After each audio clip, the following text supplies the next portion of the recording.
Kumusta kapatid? Ikaw ba ay nahihirapan, naguguluhan, di mo alam ang gagawin?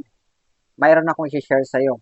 Sabi sa Jeremiah chapter 33 verse 3, "Call unto me, and I will answer thee, and show you great and mighty things that you never know." Yan ang sabi ng Panginoon sa atin. Pag tayo nahihirapan, naguguluhan, hindi natin alam ang gagawin, tumawag lang tayo sa Panginoon.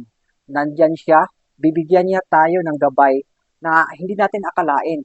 Hindi natin alam kung ano ang gagawin, pero ang Diyos ang mag-guide sa atin. Napakabuti ng ating Panginoon. Kaya huwag tayong mawala ng pag-asa, huwag tayong mahirapan.